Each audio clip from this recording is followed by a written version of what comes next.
Salam, bugün biz MTK ailəsi ilə birlikdə Səlyanın Xıdırlı kəndinə gəlmişik. Burada tinlik idarəsindəyik. Gördüyünüz bu tinlikdə 15 növdən çox tin yetişdirilir. Əsasən həmişə yaşıl ağaclar. Buranın torpağı şor olduğu üçün burada yetişən ağaclar əksər yerlərdə rahat şəkildə bitə bilirlər.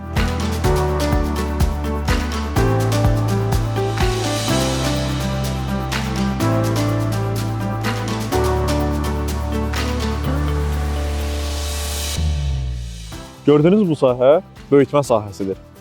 Burada tinglər təhlükəsiz şəkildə böyüyürlər. Hal-hazırda yanımda Meşə Bərpa şöbəsinin müdiri Vahid müəllimdir. Vahid müəllim, salam. Salam. Vahid müəllim, gördüyünüz bu mərkəzin rolu nədən ibarətdir? Bu mərkəz bilirsiniz ki, biz hər illər 4 milyon, 5 milyon ting əkirik. Müxtəlif bölgələrdə, müxtəlif ərazilərdə. Bu mərkəzi tinklikdə, bizim Xıdırlı tinkliyi də həmin o demək yaşıllıqların salınması üçün, meşə bərpa tədbirləri üçün tinklərin yetişdirilməsi ilə məşğuldur və hər il burada təqribən 500 minə qədər tink yetişdirilir.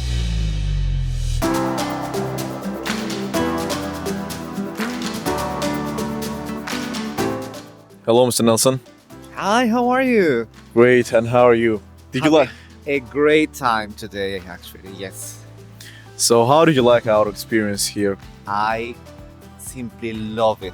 Thank you very much. I love how our students are so enthusiastic about being themselves, working very hard in the recuperation of the Kura River and learning from nature, giving nature a hand with the spirit that we all experience at MTK of collaboration, solidarity, and well, we couldn't have a better day, to be honest. Of course. Don't you agree?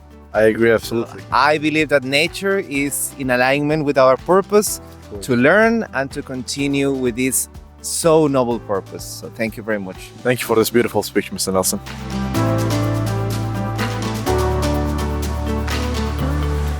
Gördüyünüz bu sənlərdə Xəzər dənizinin suyu duzsuzlaşdırılaraq su varma üçün yararlı hava çevrilir.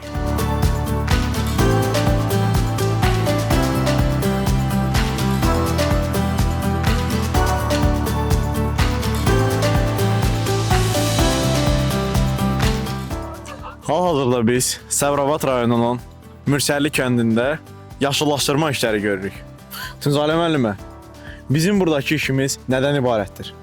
Koroğlu, ilk öncə biz məktəb olaraq bu layihəyə qoşulmuşuq və Kürçay boyunca Toğay meşəliyinin bərpası ilk öncə ətraf mühitin belə deyək də oksigenlə zənginləşməsinə, yeraltı suların səviyyəsinin azalmasına, eroziyanın qarşısının alınmasına səbəb olur və bu da çox vacib işlərdən biridir.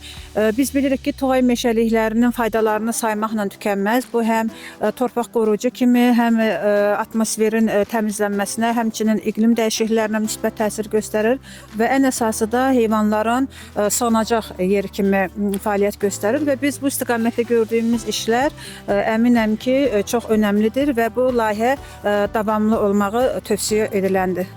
Çox sağ olun müəllimə.